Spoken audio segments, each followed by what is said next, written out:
welcome to the Meerkat Squad, where we talk about everything ADHD. I'm Sheila Henson, an ADHD and neurodiversity coach and educator, and I am here with Joris, Lechene, a decolonial educator and speaker. Hi everyone, a pleasure to have you here again, or for the first time for those who are checking us out for the first time. Today is our fourth episode of our podcast. We try to put one every month. So this should come out in April. And today our topic is going to be travels.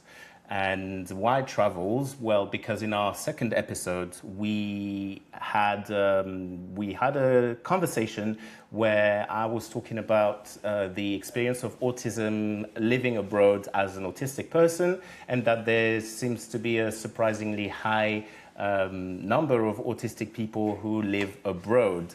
And even though it might seem counterintuitive because autistic people are usually quite reticent and not big fans of changes and not having their habits, etc., but there's the social aspect of things, which is that when you are a foreigner, wherever you are, there is much more grace that is afforded to you, and people tend to put on the fact that you're not from here, your quirky, odd behavior, instead of people thinking, well, that person is uncanny and they're strange. They will just say, oh yeah, it's someone who comes from somewhere else. So they will kind of be much more tolerant to your quirkiness, which is actually your autism, but you feel much more comfortable and people tend to be much more patient.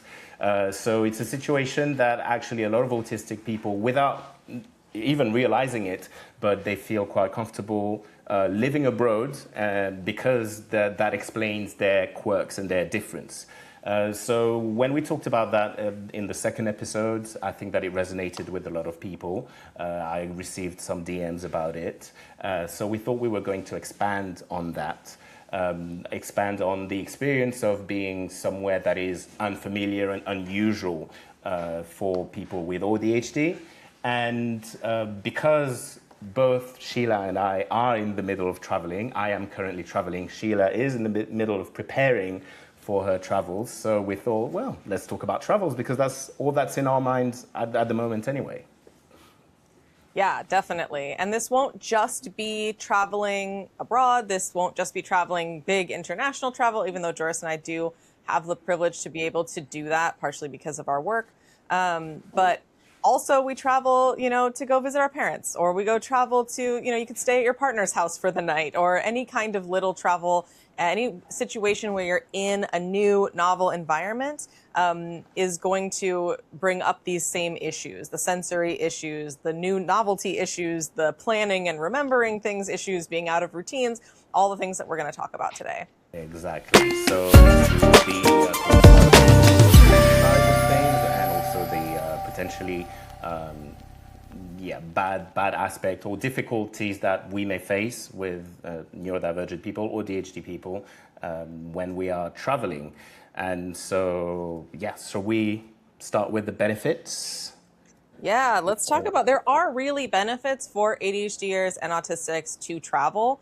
One of the things is with ADHD, we obviously need novelty, right? That's part of what keeps us motivated, keeps us energized. But autistics also need novelty. Everybody needs some novelty in their lives, to not get stale and to make sure that we're consistently pushing a little bit out of our comfort zone. If you saw our last episode, in episode 3, we talked a lot about the window of tolerance and expanding your window of tolerance. And travel is a good, hopefully positive way to expand your window of tolerance, bring you out of your comfort zone in a way that is your choice, that you have autonomy in doing that.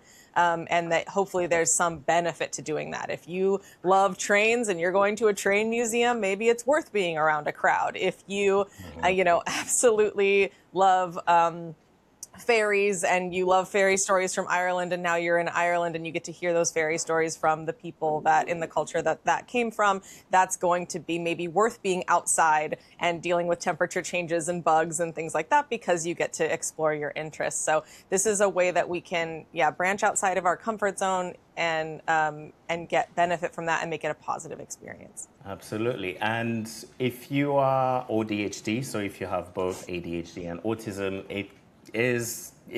it's quite likely that traveling is going to be one of those situations where autism and the ADHD are going to be in conflict. So they can become it. They can usually, well, the way I experience it at least, is that there's usually one side that takes over the other.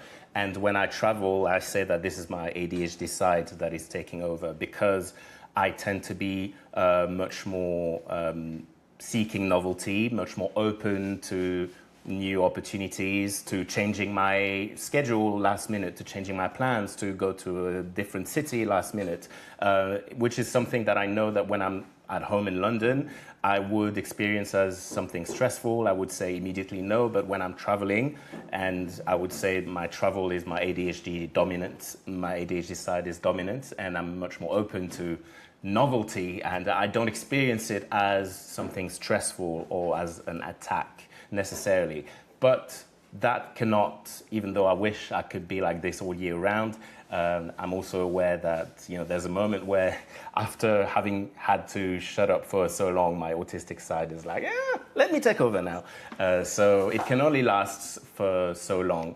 But I try to now make the most of it and try to adapt and adapt my cyclicality. You know, I've understood that I'm a cyclical person, and I think that it has to do with ADHD as well. I think that everyone has cycles, and that unfortunately we live in a society that doesn't really value change, and we perceive change as something that, you know, something failed, something is wrong, because you're supposed to be always your optimal, productive, capitalist,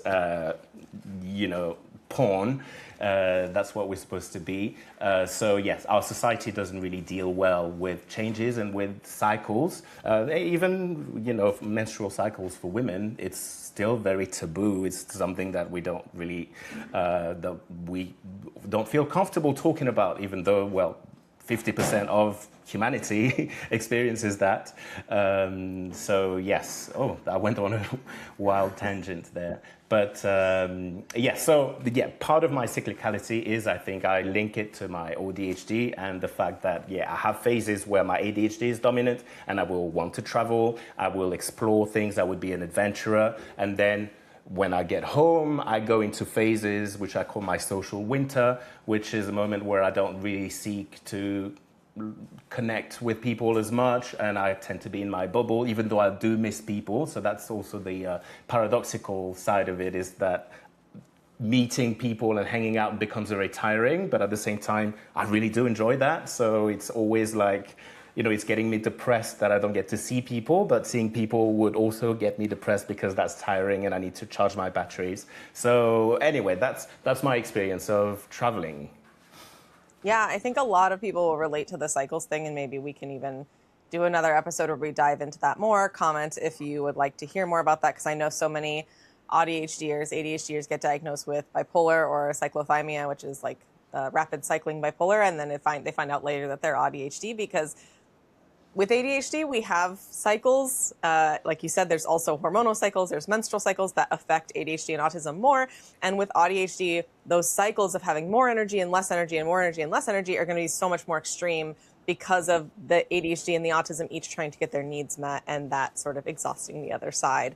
So I do think that that's important, and that is something to think about when you're planning travels. Like, if you are a person who menstruates, then you can actually track, like, when your estrogen is going to be higher. Estrogen is a precursor to serotonin, dopamine, and so you're going to feel probably more open, more social, more able to deal with changes. And when your estrogen's lower, then you might feel more like you want to go into a social winter. And so if you are a person who menstruates and you predictably, which not everyone does, then you can actually track that and plan your travels or other plans accordingly. And if you just sort of pay attention to yourself, there might be seasons where you feel more alive and energized. I'm pretty typical in that when the sun comes out, my energy comes out, but I know lots of people that are the other way around, where it's actually when it's cold, when it's darker, when it's rainy, that's when they feel energized and ready to go, and the sun sort of exhausts them. So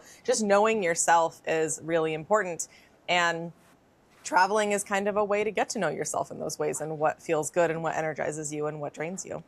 I remember many years ago, I used to always think, if only the people who know me in London, they got to see this version of me. I'm so much cooler, I'm so much more fun and more open to life. But now I've come to accept both sides of myself, and I know that one wouldn't exist without the other. So I don't resent it being only phases and not being permanent, because I understand that I need one to be fully the other as well. And I know that when you came, last time you came to visit us, or me, last time you came to visit London, you said something that blew my mind, that I was very interested in, and we don't have that in our little plan for today. But could you say a little something about Micromania? Or is that hypomania. Hypomania, yes. So talking about those cycles, there is something called hypomania. So mania, going into like a manic episode, is something that people with bipolar experience. However, with ADHD and autism, we do see some people going, doesn't seem uncommon from my experience. I don't know what the research says. I probably should look into it more, but in my experience, it's very common for ADHDers, autistics, and especially AuDHDers to experience periods of hypomania. So periods of time where they do maybe have more energy, maybe they're even sleeping a little bit less, maybe they're a little bit more careless with their money, all of the sort of symptoms of mania, but to a point that's controllable, manageable, they're still self-aware, and so it wouldn't be necessarily diagnosable. And so this is one of those things that people talk about when we're trying to distinguish, is this bipolar or is this ADHD or AuDHD? And so, but I do see AuDHDers having this, hypomania and then sort of hypodepressive, followed by a hypodepressive episode, which they might not even feel depressed. They just need recovery time, that rest and recovery, isolation. Don't talk to me. I have plenty of autistic and AuDHD friends who will tell me like, I have a rule. I only see people once a week, or I only do an outing once a week. And like, I'll call and be like, hey, do you have time to hang out this week? And they're like, I'm sorry, I already have mine booked for this week, but we can book for next week, just knowing yourself. And of course, it's important to note if you do experience hypomania, to have someone be checking you to the point it's like, okay, is this at a point where it's really hurting you and maybe you need to look into treatment? Maybe this is bipolar, something like that you should be aware of. But for most people, these hypomanias is just something that just is part of our cycles. It's part of our natural way of being, and we can accept that and put things in place. For example, I know when I get into sort of that state, and I don't experience it maybe to the point that some other people do, but certainly I'll go through periods where my energy is much higher and I can get a little out of control with my impulsivity. And so I'll do things like have my friends block websites that I might purchase from, things like that, to sort of like put controls in place, because I can start to feel it coming on. And then when I'm like, okay, I think I'm okay now. And then they can, undo that. So with hypomania as well, it may present itself as bipolar light, and but there is an important distinction, and you explained to me that it might be relevant to be sure whether it's one or the other, because the coping mechanisms and the potential treatments are not the same. So it's important to make the difference, even though it may manifest as very similar symptoms.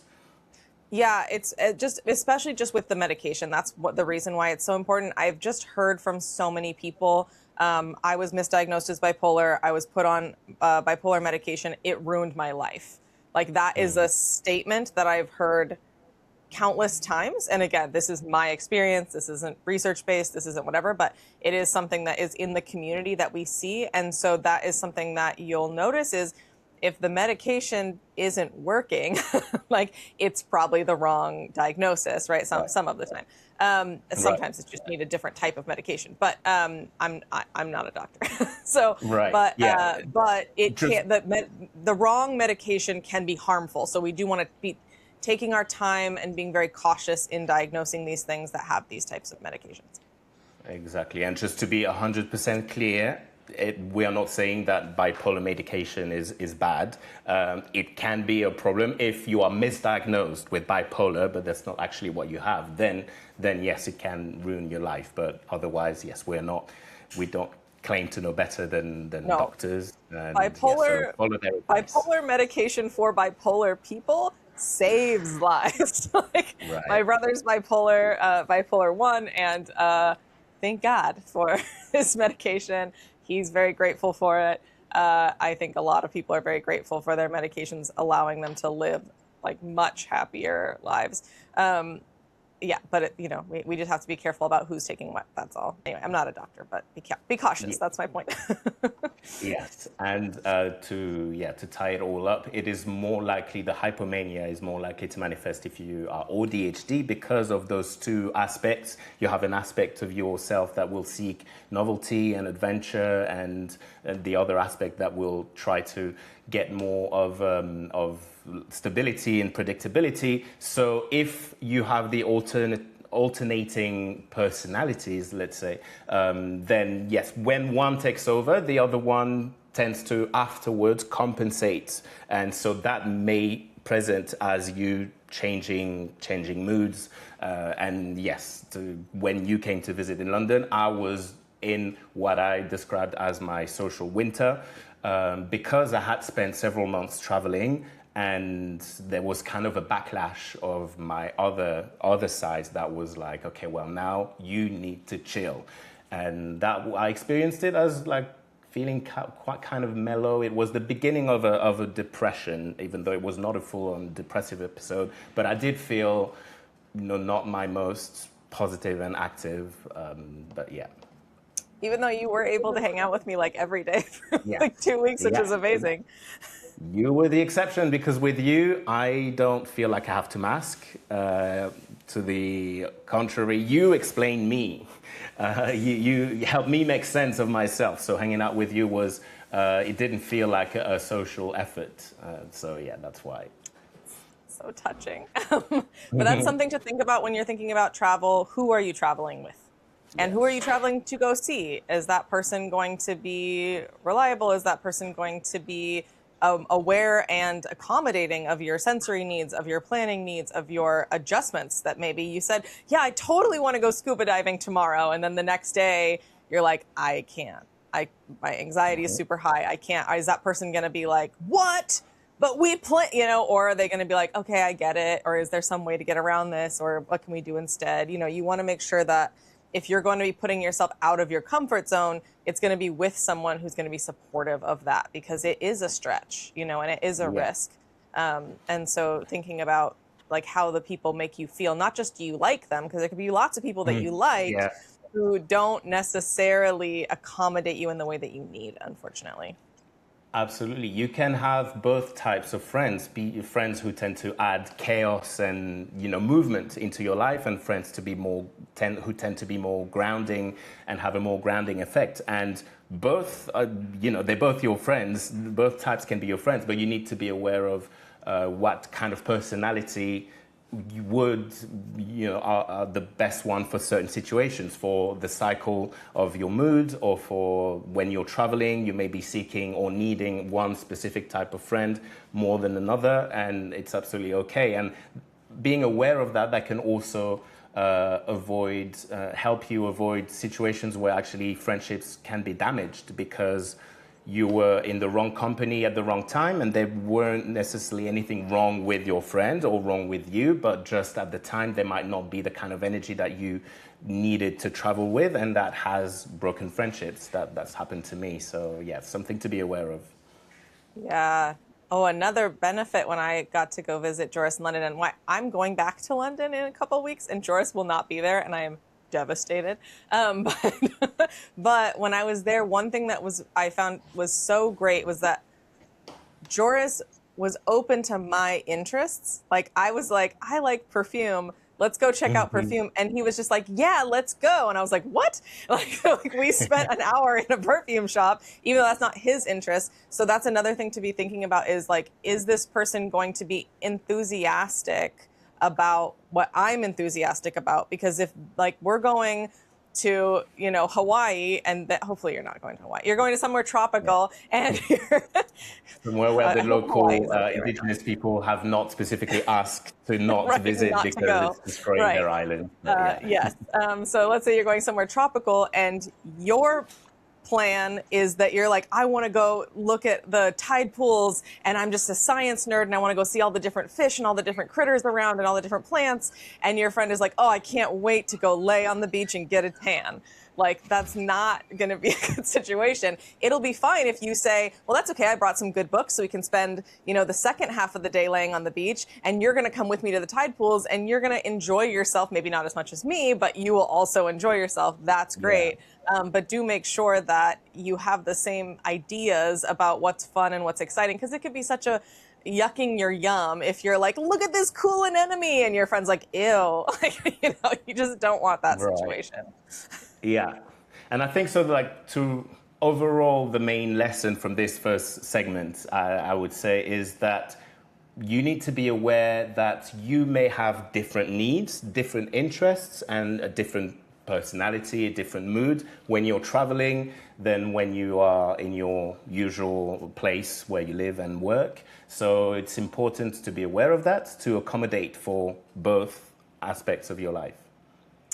And speaking of that, let's talk about self-advocacy, because when you know that you need something, one of the things that can be difficult when you're traveling is self-advocating. So not only to the person that you're with that we talked about, but let's say you speak a different language and you need to find a different accommodation. Like, these things can be difficult. And so you might want to think ahead to what you might need, do some translating, have a few scripts ready in a different language or in your own language. Maybe you need to have a script ready in English or in whatever your main language is, in order to be able to ask for what you need. Maybe at the hotel you need extra blankets because you tend to get super cold, or you need to ask for a different type of towel because the texture of that one makes you like squeamish, or like whatever, So thinking about what you do at home, a few weeks before your trip, sort of paying attention to your rhythms, paying attention to the items that you use, all of those things, and think about, what do I really need to bring with me? What am I not going to be okay with not having?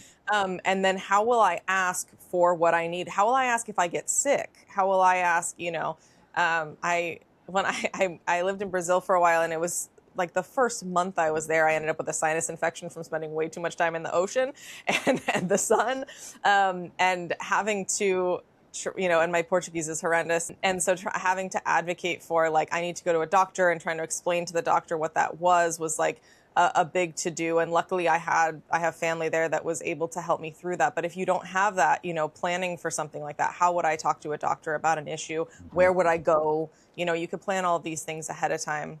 When I think about advocacy, specifically because, well, I am autistic, I'm ADHD, but the only time where I would say that I experienced my autism as a disability is at the airport. Getting to the airport, packing, this whole section is a moment where I'm becoming more and more aware. I didn't realize at first, but now that I'm observing myself and being attentive and aware of changes, but I realize that I'm much less functioning in those situations because I tend to be highly stressed, running late, that's the ADHD. I have missed many flights. We talk about, there's this thing called the ADHD tax, which people talk about, or everything that people with ADHD have to pay extra because of their ADHD, so because of missing flights, missing trains, and all of the things that incur extra costs, or not paying on time, also missing deadlines for payments and stuff like that, which can be directly linked to their ADHD, but that causes them to have to spend more money than if they were neurotypical. So there's the ADHD side of things, but then that's when it compounds with my autism at airports, where I'm more likely to be late, to be rushed, but also it's a time where it's very extremely sensory, stimulating, and there's so much to pay attention to. One thing that always, each airport is different, but there never seems to be, there's always, they check your boarding pass 5 times, sometimes 6 times, depending on like each different stage of the airport that you get to. And if you're anything like me, you will put it back in your pocket and you don't register where it is. So every time you have to like drop all of your bags because you're carrying stuff, you drop all of your bags and you like pat yourself and try to find it. And then there's a moment of panic every time because it's like, oh, what if I dropped it? And where is my passport? I've lost my passport. And that happened 6 times in a row. And on top of that, you have to figure out the right gate. You have to figure out if you're hungry, do I have time to eat, and all of those things. So for me, I know that airports is now a negative experience for me. And I will like, you know, even when I arrive on time, but my anxiety levels would be heightened because of all of these things that I need to be aware of and try to juggle with. Yeah, that makes a lot of sense. For that specific issue, by the way, my hack is I have a little, like a tiny crossbody bag that all it has is like basically like a wallet and a slot for your phone. And then, and I wear that through the airport. So I have like my phone, my pass, my ID, everything like right there. And then I can, but it's small enough that when it's time to get on the plane, I tuck it into my personal item. So it doesn't count as like a personal item. And so you could use like a fanny pack or like another just like really small bag where everything is like on hand because definitally relatable with that. Like, where did I put it? Tip. Around your neck is a really good, it's a really good tip. I always carry a fanny pack, but in that specific situation, because I have backpacks and stuff like that, so that still requires me to drop everything and get it out of my trousers and, you know, so it's mine's just a slide pocket. Just that's good. Like, the way to do it. So we're talking about self-advocacy. I would say that airports is the also time where I find myself having to disclose that I'm autistic. I never have to do that, and I know it's a great privilege, but I never feel the need to do that anywhere else. But when I'm at the airport, when I'm like, I have found myself in situations where I needed assistance, like, you know, I was just completely lost or, you know, in a situation that is which was just overwhelming. And I found myself having to say, oh, by the way, I'm autistic. I'm lost right now. I don't know what's going on. I don't know where I'm supposed to go. I don't know what you want from me. I don't know what is wrong. Can you help me? So, and that is luckily, in a sense, the only situation where that has ever been a necessity for me to disclose that. But yes, definitely that it affects a lot of things. Yeah, I don't know if you're familiar with the sunflower. I think it's a sunflower, right? Where you wear a sunflower and that shows that you're disabled. Then people give you like extra help at the airport specifically, and like or train stations or things like that.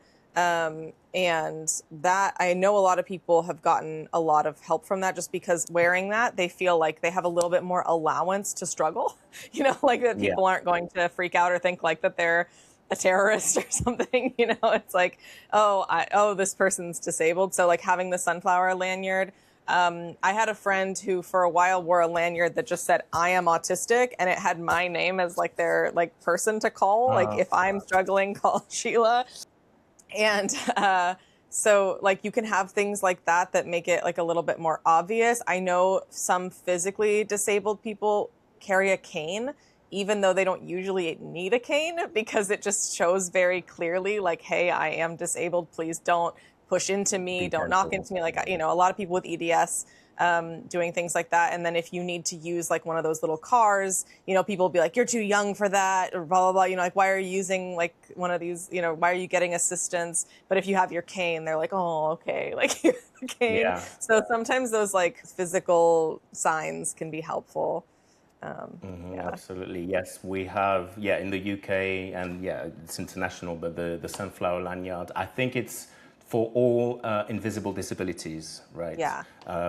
And this is, if I would only wear it at the airport if I had it, but because I don't have a formal NHS diagnosis of autism in the UK, I don't know. I need to look into it actually, but I don't know if I am entitled to it without official diagnosis. And ADHD there are pros and cons of getting a diagnosis. Yeah.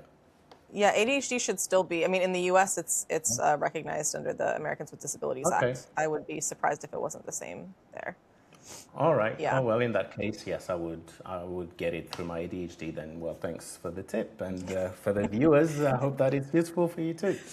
Yeah, and that's just in general a tip. ADHD, even though socially it's not seen as much of a disability, it is legally a disability. And so bus passes, national park passes, different things like that can be acquired with ADHD. You can get accommodations through an ADHD diagnosis. Again, the social understanding and sympathy that you're going to get might be different than autism, but for those who are uncomfortable getting an autism diagnosis, like a formal one, it's always good to at least like talk to a therapist, talk to mental health professionals. But I know a lot of people who've had their psychiatrist, their therapist say you're autistic, but they're like, okay, but I don't want to go get that. I don't put that on my record, and so you can just use the ADHD for most of the things that you would need the autism diagnosis for. Right, yes, and that's the moment I think to acknowledge that not everyone has the same level of comfort with the idea of disability. I know that some people, they might be ready to accept that they might be ADHD, but perceiving themselves as disabled is still a bridge too far for them.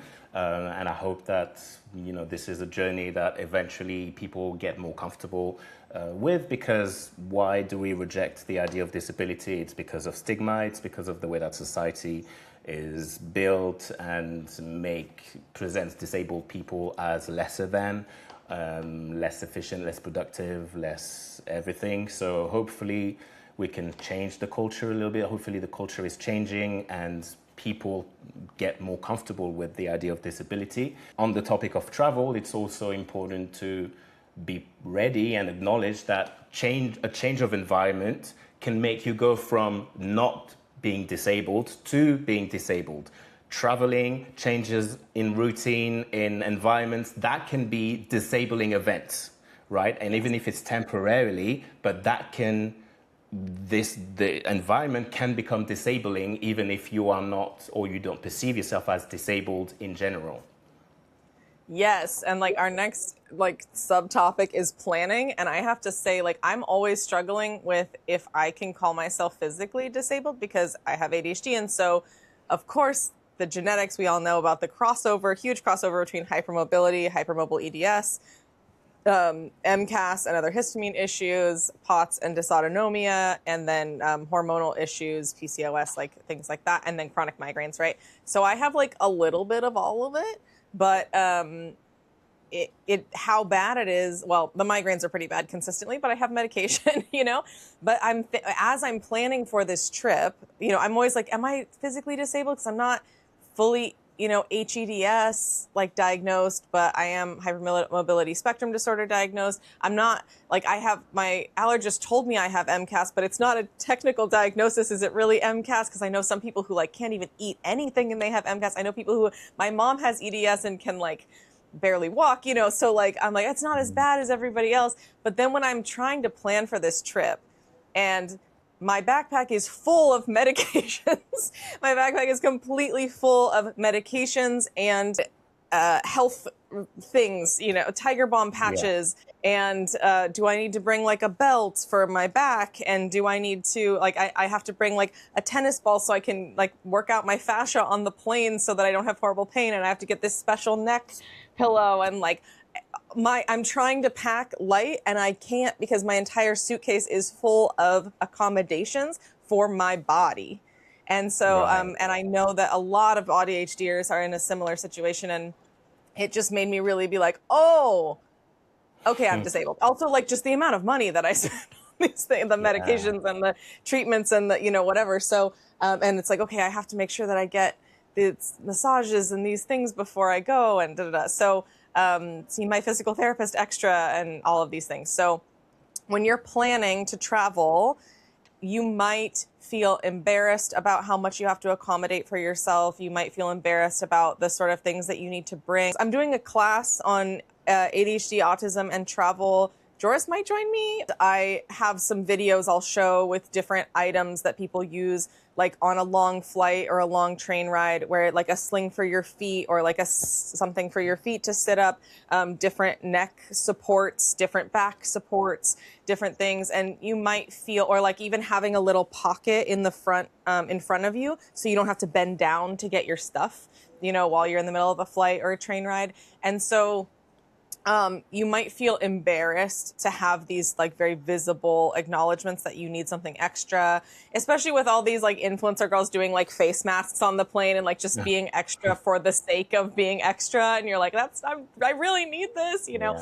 And so and the other extreme, there's the raw dogging trend. I don't know if you've heard of it, like raw dogging flights and, you know, not staring so that, if you're neurodivergent, I mean, even if you're not neurodivergent, that's silly, but also, don't do that. Yeah, and I've seen like airport maxing where it's like, I'm going to try to get to the gate right when people are boarding.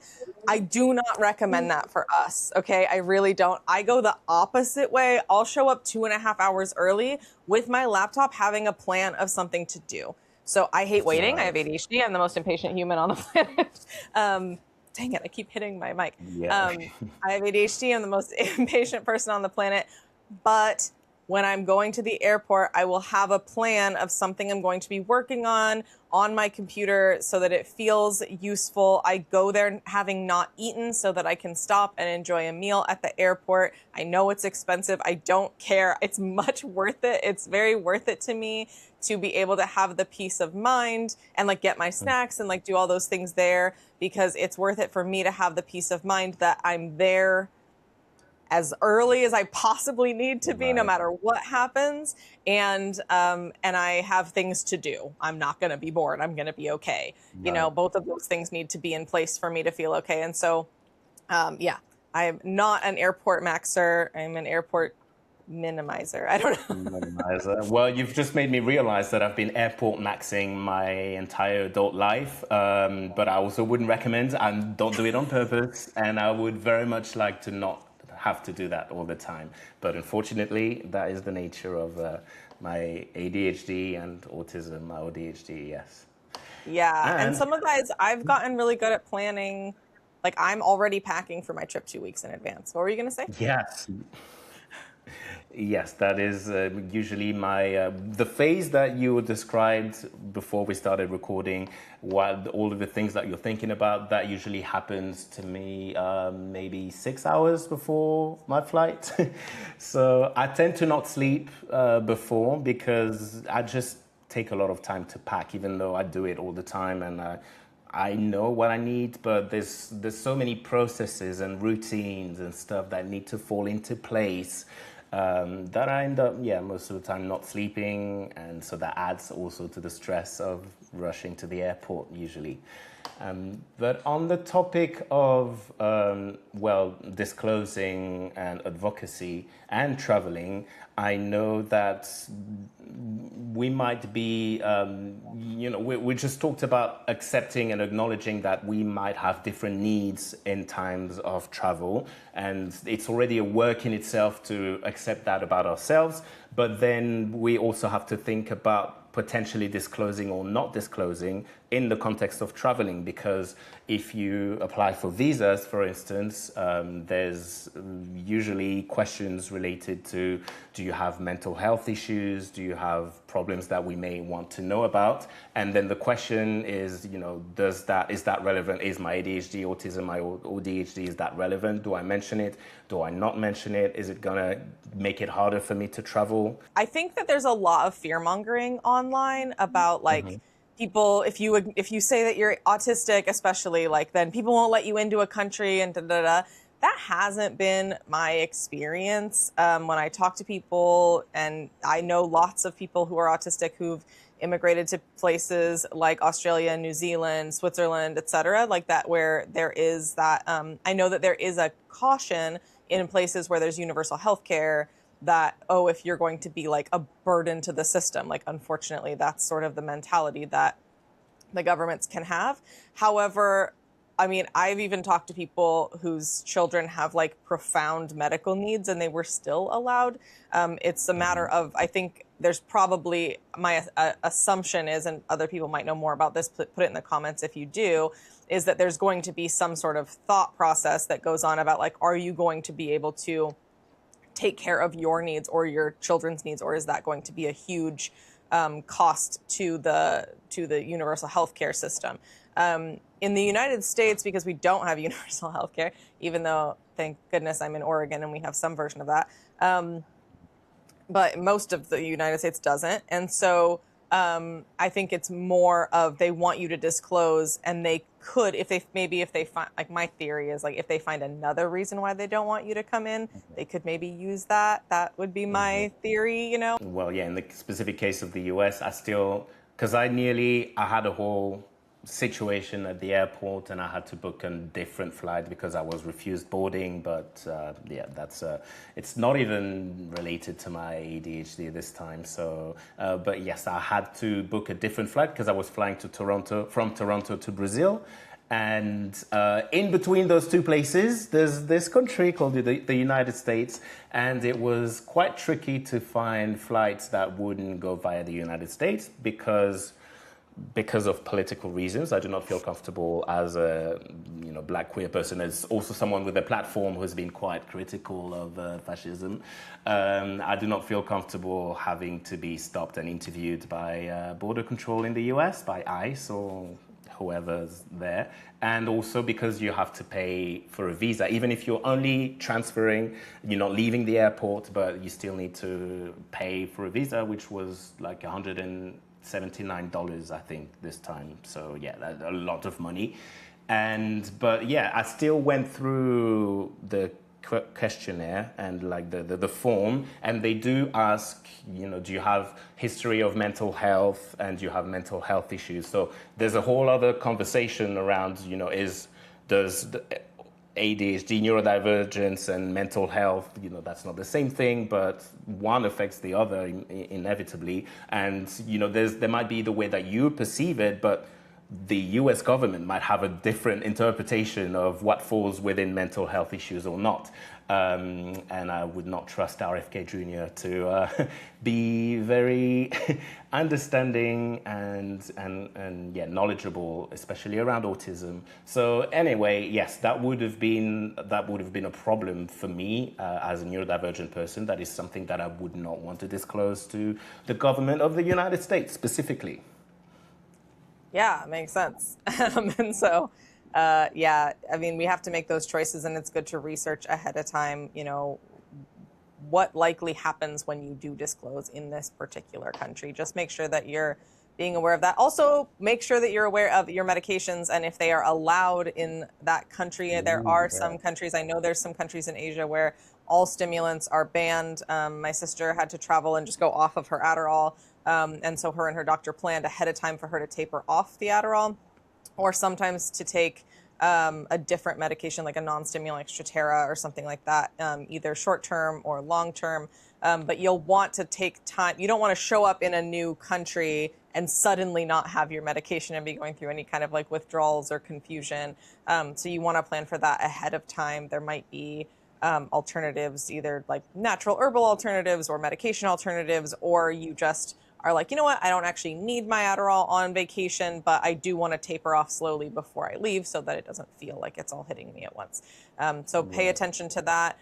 Also, like even CBD that we, in the United States, you can buy it in a grocery store. It's a hemp product, but it's not going to get you high or anything. But people use that for pain management. Be aware of that. Even traveling between states. In Oregon, I had these CBD gummies, and I flew to Florida. And as soon as I got off the plane, it was like any hemp products will be like a felony or something like that. And I was just like, there's no marijuana in it. There's no THC in it, but it was just something I used for my migraines. And it had CBD in it. And I just immediately went to the bathroom and like tossed it in the garbage and like went back out because there were, the drug dogs everywhere. And I was like, am I going to get a felony for CBD, something that I bought at the grocery store? Like, this is wild. So research before you go. Yeah.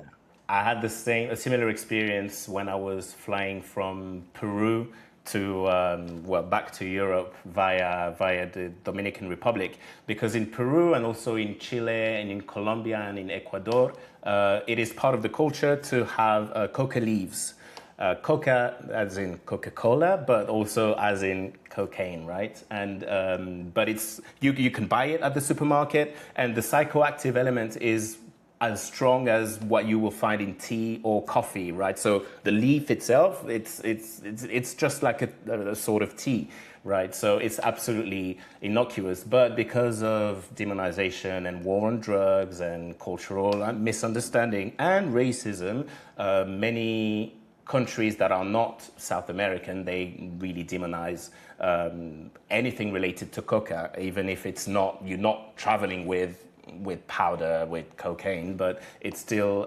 very much demonized. And I had bought some, and my plan was to bring some back home, I was bringing back coffee as well, because I know I have friends who really like coffee, and the plan was, I have a bag of coffee for you and some coca leaves for you to try. But then I realized, I might end up in prison for that at the airport, so maybe not. I had already bought it, so I had to get rid of it. With ADHD, stop, think, do your research. Every item, just stop and think for a second. Yeah, continue. Yeah. And on this topic, still on the topic of medication, I think that this is also something to be aware of when you travel, and if you travel across time zones, because that changes your routine as well. So the traveling, being in a different place, that changes a lot of your routines, but just moving across time zones, that also requires some planning and being careful. Okay, if you have to take a specific medication at a specific time, what does that look like when you're on the plane, and what time does that mean you'll have to take it when you're in your destination? Exactly. Like when I'm going from Oregon to London, and so that's an 8-hour difference. So I have it in my calendar already. It says 1 a.m. take Vyvanse, and I'll be on the plane. And I don't even know what time zone I'll be in at that moment, but my phone, because it'll be in airplane mode, will still be in Pacific time. And so I have an alarm at 1 a.m. to take my Vyvanse so that I can immediately get into the right circadian rhythm. Also, I know that melatonin can help for a lot of people to do that. That's really what it's best used for. You're not supposed to take melatonin all the time. But, using it on the plane when it would be time to sleep where you're going, to use that to try to sleep, and to plan out those time zones. Another thing with medications is to make sure that you bring extra, because you might not be able to get the medication that you're on in a different country. Right. It might not exist, or it might just require you to see a doctor, and then it's hard to get into a doctor. The last time I was in London, I miscalculated somehow my birth control pills, and when I went into a pharmacy, they were like, we don't even have that in this country. Your hormone levels are so high that you take it doesn't even exist. We could give you, because I take it for health reasons. And I was like, oh yes, well, that's what I need in order to not be in horrible pain. And it took forever. I was like, is there any way I could see a doctor? It was like, no, it's going to be, a month to see a doctor. And I was just like, I'll be gone. So I was going to Ireland anyway, and I found cramp bark in Ireland I had to do it herbally, because it just did not exist. And so if anyone doesn't know about cramp bark, learn about cramp bark. Anyways, but lifesaver. But they didn't even have cramp bark in London, so anywhere that I could find. So there was just know what you have, bring extra in case your flight gets delayed, in case something happens. When the pandemic hit, my friend was visiting. He's still here. It's been 6 years. So you never know where you're going to get stuck somewhere. And so, take extra medication, especially if it's something that you might not be able to get somewhere else. And again, double check that that it's allowed in the country that you're going to. Some countries may allow certain substances, but you need to have proof of I'll forget the name. What's the word for that? Your prescription? Medication. A prescription, exactly, yes. Yeah, and they say to have all of your medications in their original bottles and to have a note from your doctor, ideally. I've never needed that. No one's ever checked my medication. I've flown to, at least 6 different countries, and that's never been something that they checked. But apparently that is something that can happen, and it's just better safe than sorry, because if they confiscate your medication, you're going to be in trouble. So actually this time that I'm traveling, because now I know that, I didn't really know that before. I was just sort of traveling with everything in my case, anything that's like a scheduled, like my Vyvanse or things that I'm worried about people not having, they're gonna be in their original bottle, and then I can just pour it into my travel case, my medication case when I get there, because I don't want trouble, and I'm gonna have my doctor just write a note and have all those prescriptions handy. So yeah, and to go back to what we were saying before, we might, of course, ADHD, autism, ADHD, they are neurological differences, right, and identities and experiences, and political identities, all of that.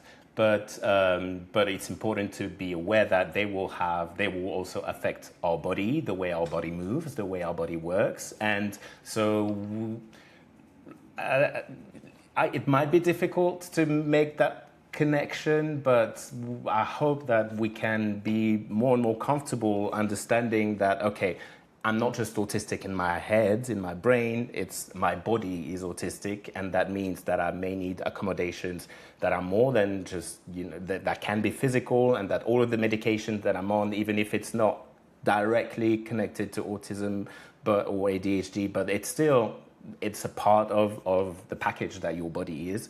And so it's important to take that into consideration and to accept it. The acceptance is a difficult part, I would say. So yeah, it's important to keep that in mind. Yeah, I think it's really important. The more that we learn about ADHD and autism, the more that we realize that it is a full body thing. And it's going to affect your nervous system. It's going to affect your, it can affect your joints. It can affect your eyeballs. It can affect so many things. Take my ADHD body basics class if you want to learn more about that. But it really is a full body thing. And we need to account for that. We also need to account that we have capacity changes. Our body's capacity changes, our mind's capacity changes, our emotions' capacity changes. And so as you're planning for any kind of trip, make a plan B. As you're planning for any kind of trip, think about plan Bs of what you're going to eat. I know a lot of us have sensory issues with food or other food issues, just sensitivities with food. Make sure that if you plan, I'm going to go to this restaurant, I'm going to eat this thing. Okay, what if the restaurant's closed for the day? What if they stop serving that, food? That does happen. Make sure that you have something else. I always just keep like protein bars and different things in my bag for me. Little safe snacks, always have like a bag of nuts, something like that. So whatever your safe things are, make sure that you have those around and that you always have a plan B, because a lot of the time, especially with autism, if there's a plan and it's set and it goes awry, your brain can kind of go, you can get discombobulated. And so, but if you have, I already planned for this, here's plan B. It makes me think of like when I was a teacher and a kid would say, can I call my mom and see if she'll come pick me up? And I would be like, yes, we can call her, but how are you going to react if she says yes? How are you going to react if she says no? So in case because they probably had some expectation in their head. And so planning for like either way. So like if you say, I'm gonna, if I get to the Airbnb and the keys are where they're supposed to be, hopefully you're using hotels, not Airbnb, but sometimes all the hotels are booked because you had to book last minute. Anyway, so then you're, and the keys are there. This is what I'll do. I'll go into my Airbnb. If I get to the Airbnb and the keys are not where they're supposed to be, I already have the person's phone number plugged into my phone and I can call them immediately. I already have that plan B. And that's why I plan and prep and pack weeks ahead of time so that I can have all of these things. And I also have, what if my phone falls in the river? So I have all of my plans in a little, I'll show you actually. Oh, in a paper format. Yes. Okay. So I bought this one for this trip, I'll always have like a little one for each trip, and that it's going to have every single confirmation code, every single flight time, the address to every single place that I'm going, restaurants that I want to eat at, potential options for restaurants, different places to stay if somehow my accommodation goes awry. All of that's going to be in here and in my phone. Oh, wow. Okay. Right. I know. I'm not the autistic one, but I have learned because I have spent nights in airports before. I have gotten to places and my accommodation was no longer available because something went wrong. I have gotten, you know, I have, one time I slept in an airport in Utah and the janitor was so nice. He had a little pull-out cot in a closet and he let me sleep in there. And then he went and woke me up in the morning. Thank you. That's sweet. I still am so like grateful. So I've made every mistake, and I was raised by one of my grandpa was a pilot. My grandmother was a flight attendant. My other grandfather was a flight engineer.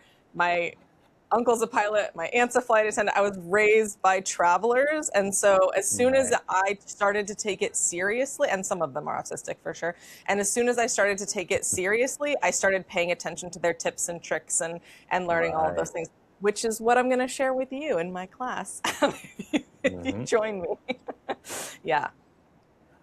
Right. And if you do not have the capacity or the experience of being as dedicated as Sheila, there are certain things to still to be careful of. Battery on your phone, make sure that you have a power bank if you're traveling, travel with a power bank. Make sure that you have the correct plugs as well, because if you change country, it might be a different, you might require specific plugs. So try to have that, or try to have one of those universal plugs as well, but also a power bank. That's also always very important. And also prepare, even if your battery is full on your phone, but what if you don't have internet? Because this is something that is it's so tied to our phone that we've lost the habit of even thinking, well, what if there's no internet on my phone? So try to look for plans, see if your network provider, make sure that it's still available wherever you're going. See if they have some packages that you can purchase of data available, or look at eSIMs and stuff like that. But also, and if you don't have internet, make sure that even if you still use your phone, but that you take screenshots of everything. That's what I usually do. I take screenshots of my boarding passes. I take screenshots of the address of the place I'm going to be staying. So I know it's not likely that my battery runs out on my phone because I always carry a power bank with me, but it has happened that I was without internet and without expecting to not be with internet, and I still knew where to go. Of course, if you can go the extra mile of writing it down, like Sheila, that's the ideal. But realistically, I don't think I'm going to start doing that anymore. I did that back in the day. I had my phone stolen at a coffee shop once, and so that's again, everything I do is because I've done it wrong first. So, and it's realistically, I love the idea of just being realistic. And if you're not going to do that, that's great. But even having, something, the number to the person that you have the Airbnb or something like that, like a number to the hotel, some things like that, a few things written down can be helpful. Another thing is that you can download maps. So on Google Maps, you can choose an area that you're going to be, and you can download that. So then even if you don't have internet, you can still use Google Maps, which is going to be really, it was very helpful when I was driving around the middle of Ireland and there was definitely no internet service, and these weird little roads really saved me there. So highly recommend you do things like that. And the screenshots, I also, if you're ADHD, if you don't have the autism especially, make a folder in your phone and put all those screenshots into that folder. Because if you're like me, by the time you take that screenshot and then you've already got 5,000 other things in your phone, probably screenshots of things you'll never look at. So make a folder for it. This trip this year, that's the folder with all your stuff in it. All of those things are going to help. And also leave behind some stuff with someone at home. So your passport number, your, a copy of your like a picture of your driver's license. Like even if you make that folder, share it with somebody so that if you lose your phone, you can at least call somebody and get all of that information through somebody else. Yeah, that's a really, really good tip. If you can upload it onto a cloud, and if it's safe for you, because we know within the surveillance society that we're becoming, some of us may not feel safe with those things. But if you have a cloud service that you're comfortable with, then that's a really good idea to upload things if you can, if it's safe. Another thing that will save you money in the long run and can help with sensory issues is to, instead of buying like travel sizes of things, buy empty travel size containers, and then fill it with the products that you're used to using, the one that you have been using, to bring it along. Because if you tend to be allergic to shampoos, conditions, which I know with autism especially, many more like of these like allergies or sensitivities, and then the sensory, like the smell of the shampoo at the hotel might be absolutely horrible, or the smell of your mom's shampoo if you're at your mom's house like might be terrible. And so bringing your own products, and if you just have those reusable containers that you can wash out, that is going to be more sustainable and save you money in the long run. I have a lovely little collection of them that I just keep in my suitcase. So whenever I am ready to travel, I pull out my suitcase and all those things are already in there ready for me to fill up. Right. And yeah, and on the topic of hygiene as well, I think that it's relevant to think about that. Maybe carry a flannel with you if you're going to be traveling, so that you can like have a almost dry shower or something like that. And also knowing that you might find yourself in places where, you know, this is not your bathroom, this is not your bed, this is not your bed sheets. So you might feel a certain way about, or it might affect your ability to maintain the hygiene that you usually have or that you need.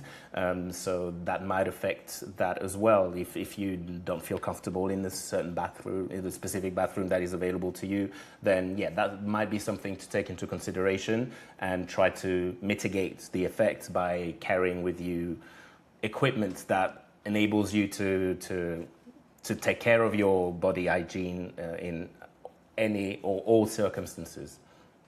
Yeah, one that I recommend that I have clients that use is Honey Pot makes a sensitive skin wipe. They have a bunch of different wipes and things, but their sensitive skin one is good for face and it's pH balanced, so you can use it in your nether regions, regardless of what kind you have.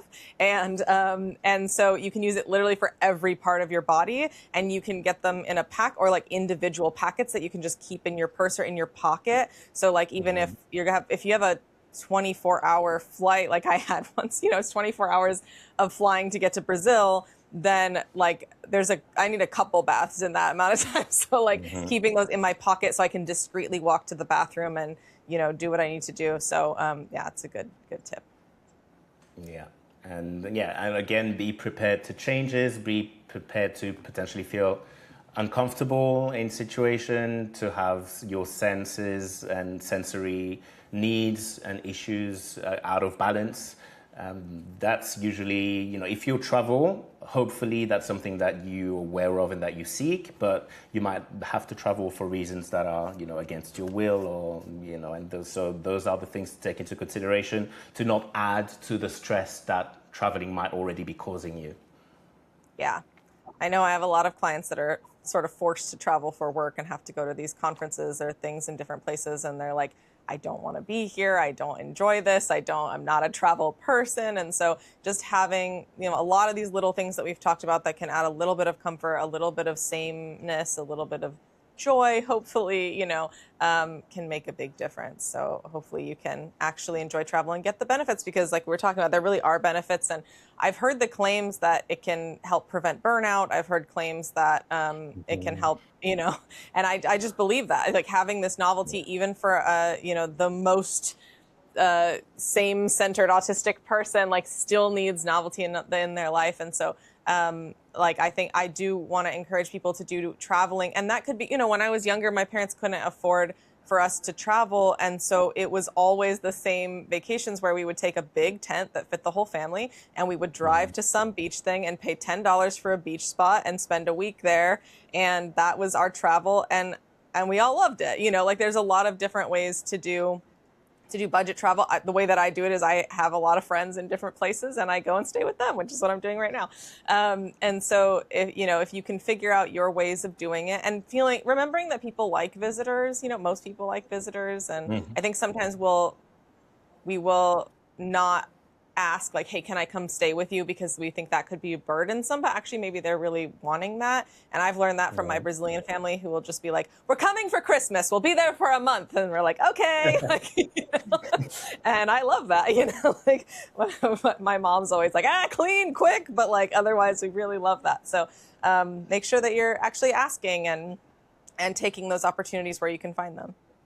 Yeah, I always say I have there are certain aspects of my culture that kind of conflict with my autism, and because I'm from the Caribbean, and over there it's like very like normal and traditional that if you happen to be in the area where you know someone, you just show up at their place and you're like, hey, how you doing? Like, you know, I just came to check in and catch up with you, you know, unprompted and unexpected. And I love the idea of people feeling comfortable enough to do that to me. The idea that, you know, my house or wherever I am is something that people want to stop by and hang out with me. But my autism is like, no, I have already plans. I'm not available. No, I need to get the house ready and all that. So, you know, it's something that I'll have to figure out when eventually I move back, hopefully soon. But yeah, so yeah, the openness to new adventures, new situations. Again, that can vary depending on your neurotype and also depending on the time of the day, the year, your mood, your ability, your spoons, and all of that. Yeah. Yeah. Well, thanks, y'all. I hope that we hear in the comments. Tell us about your travel. Tell us about your best travel tips. I hope you come to my class so that you can also share, because there's going to be like a big, just like pot. We can make like a document where everybody puts their best travel tips for different things. And I think that is so fun. Obviously, I'm like going down that rabbit hole right now and hyper fixated on it as I go get ready for my trip. And if you're going to be in London in the first few weeks of April, let me know, because Joris won't be there. So I need someone to hang out with. So yeah. And to recap maybe this episode, I think that, thinking about traveling, that causes changes, that can cause unpredictability, surprises, good or bad. So that can be an extra burden that we need to prepare for, but also, even if you are autistic dominant and you like your routine, but there can be situations where actually changing your environment, changing your routines can be beneficial. Even if you don't, this is not necessarily what you're inclined to do in situations of stress, but it has, as Sheila mentioned, it has avoided burnout to people, to myself, I can testify. So you may not know it, but travels may have benefits that you didn't suspect. So if you have the ability to do it, and of course, you know, adapt to your budget and what is available to you and to your body. But if you have the opportunity, I would say give it a try. It might be surprisingly positive. Yes. Yeah, it can increase productivity. And I love, someone said inspiration. And that is how I feel when I travel. I just always feel more inspired. I become more artistic, and I become just more excited about the world and about life, and more positive. So yeah, I hope that you can all enjoy that. Before we end, I'm going to give Joris the opportunity, because I'd like to hear it. If anyone wants to stick around and hear Joris tell the story of why you got denied the plane. Oh dear, yeah, that was, so I still don't really know, I don't understand what happened, but basically, so there were two things. So there's still the ADHD involved and the autism involved that I'm going to explain. My flight was departing from a specific building of the terminal. It was not part of the main terminal. It was a satellite in the middle of the field. They call that infield departure hall or something like that. To get to that part of the terminal, you need to go on a shuttle. You need to go on a bus that is free. But the problem, the architecture, the design of the terminal makes it so that it was numbered just like any other gates.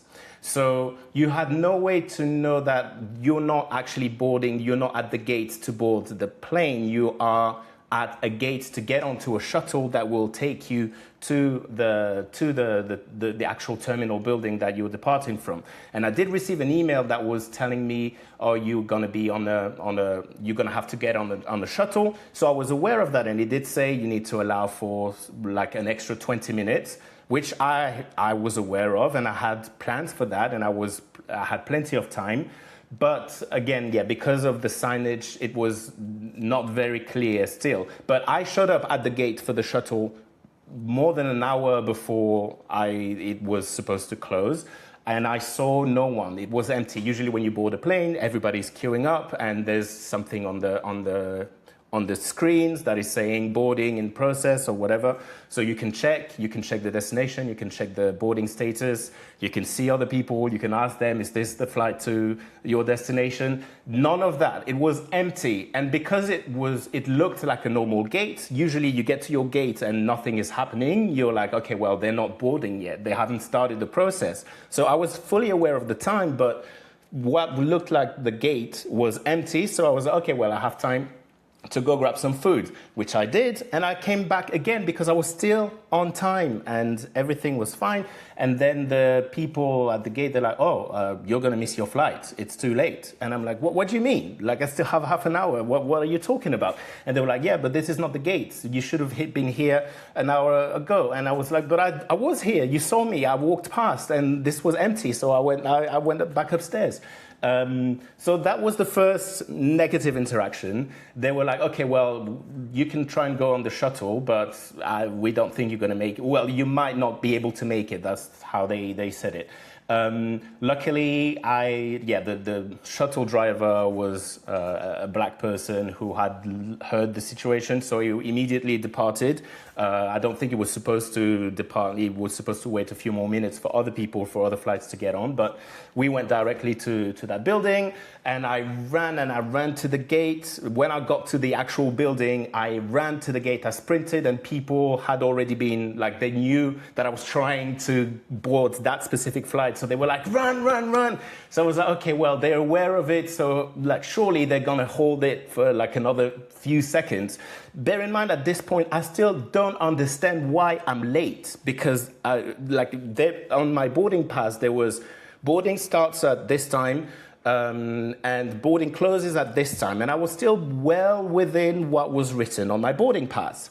And so when I get to the gate, the actual gate, she's like, no, too late, I'm sorry, with that look, like sorry face, but like fake sorry on her face.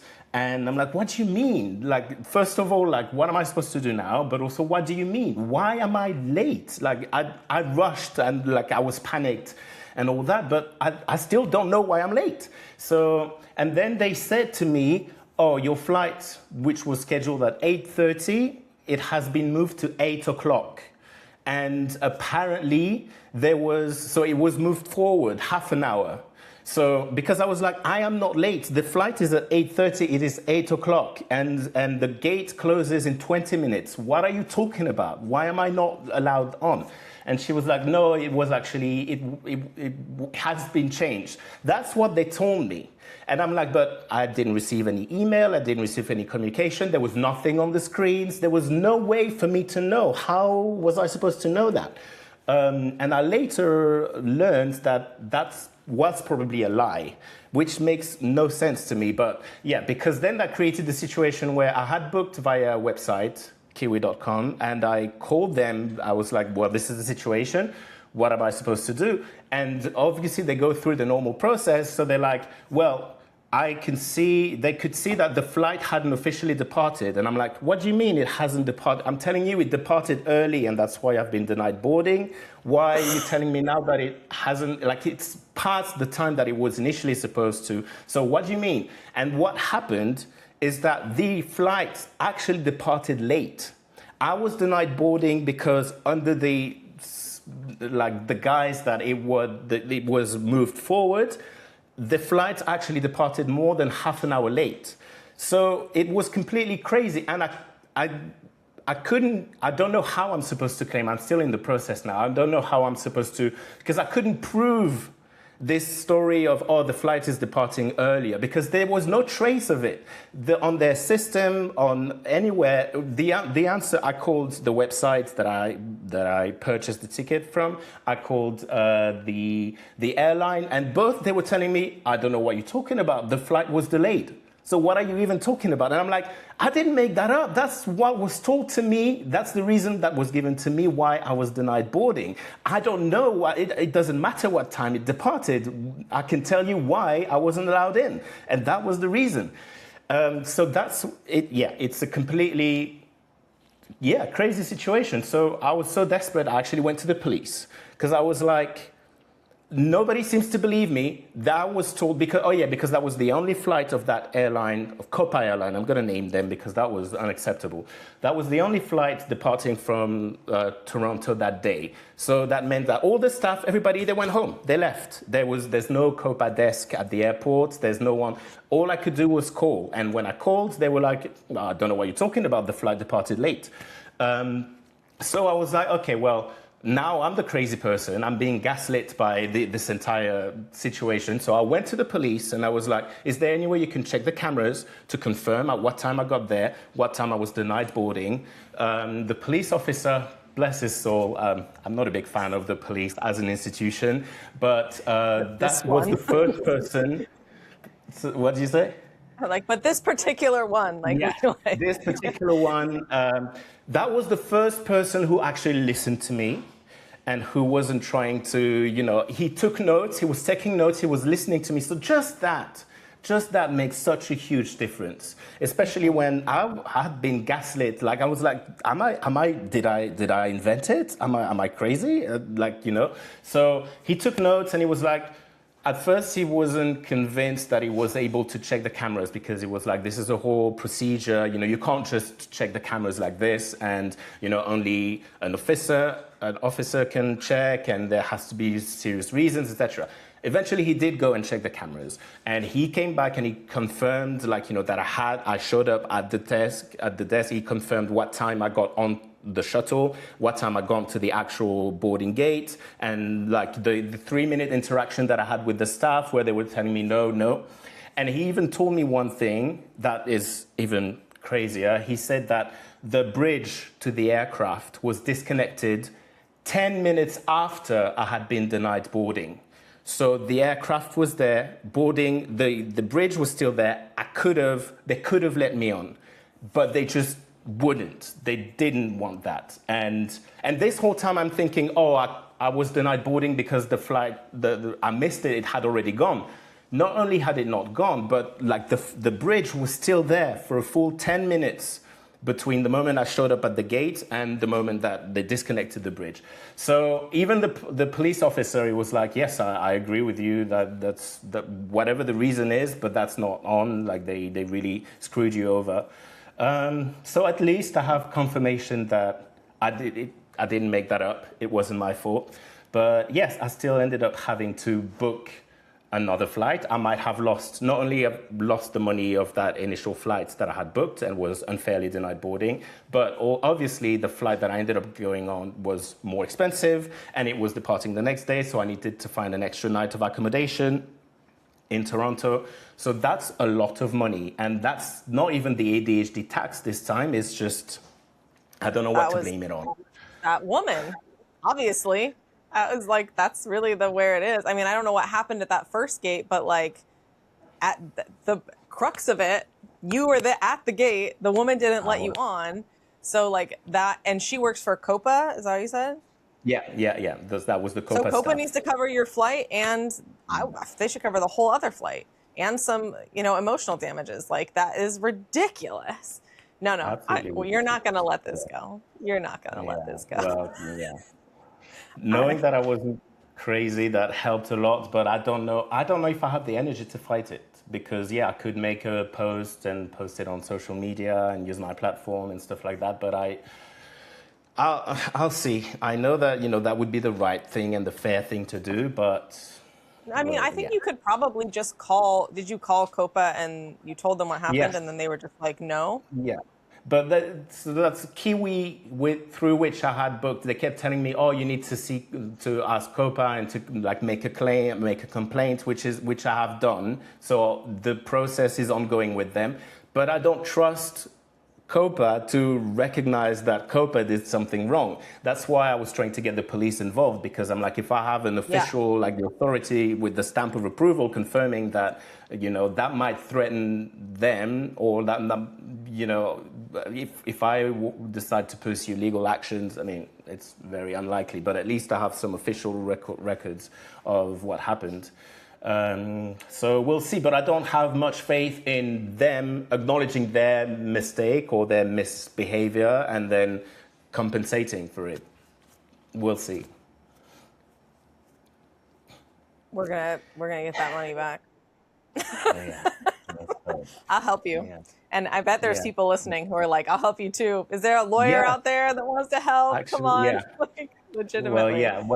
By the time this comes out, okay. that would have been like a few weeks back. But yeah, let's see. Doesn't matter. You already filed the complaint on time, so it should be fine. Yeah, true. It's in the system. So, you talk to the police. You got they have the recording.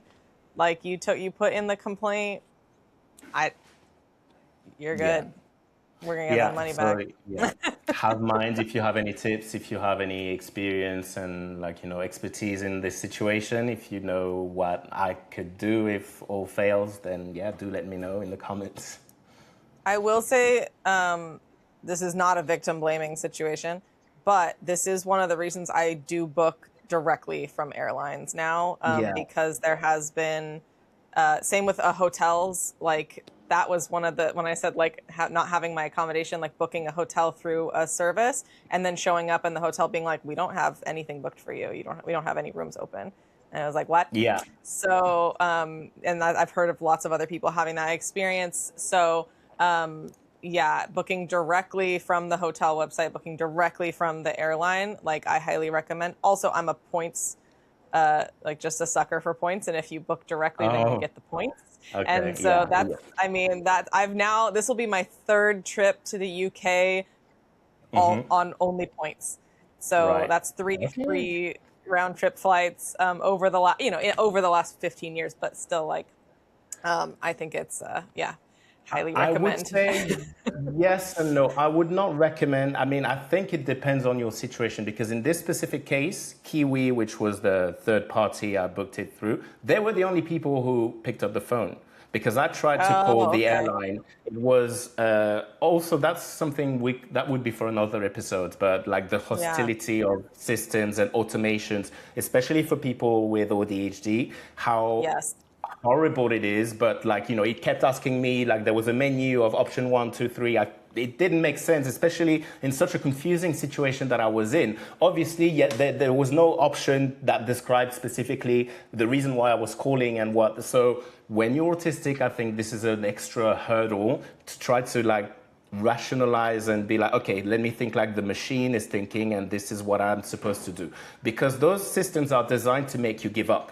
The success rate is determined by how many people don't go all the way to speaking to someone. They try everything they can to divert you to the website, or to just make you give up because you've waited for too long. So in that situation, that was a horrible experience. I eventually got through to someone at the airline, but the first people who I could speak to, that was Kiwi. And they were the first people who were willing to escalate and trying to tell me. They weren't massively useful in the end, but overall, I'm glad that I went through a third party this time because of what happened. I preferred to know that, they handle that. That's also their job. So it's good to know that it's somebody's job as well. Yeah, that's good. So Kiwi seems like a reliable one for that. Yeah. Well, let's see if they're successful in the claim. But at least somebody picked up the phone, right? Which was not the case for Copa Airline. And one last detail is that they kept asking me whether to Kiwi spoke to Copa, and they were then relaying it back to me. And then also when I spoke to Copa, they were saying, well, you were advised to arrive at the airport 3 hours early. And therefore, everything after that, and I'm like, well, you don't know what time I arrived at the airport. That is not relevant. The time I arrived at the airport is not relevant because I was at the gate on time. So, but they kept bringing me back to that as if it was my fault. And they were like, we told you to be here 3 hours early. So that's your fault. Like, I could have sat there for 3 hours and I still would have been denied at the gate. Like, what the fuck are you talking about? Yeah. And but the way that they were trying to guilt trip me, and that's also, well, very hostile to neurodivergent people. But also, it's just malpractice. Yeah. Yep. We're gonna. Okay. So, thank you everyone for listening. Thank you. Send Joris legal advice and. Stay tuned for our next episodes, and as always, like, join the Meerkat Patreon. If you have money to pay, we've got extra goodies for you. If you don't, we still have some goodies for you. So we will hopefully see you there. Yeah, see you there. Thank you. See you next time. Bye. Whew.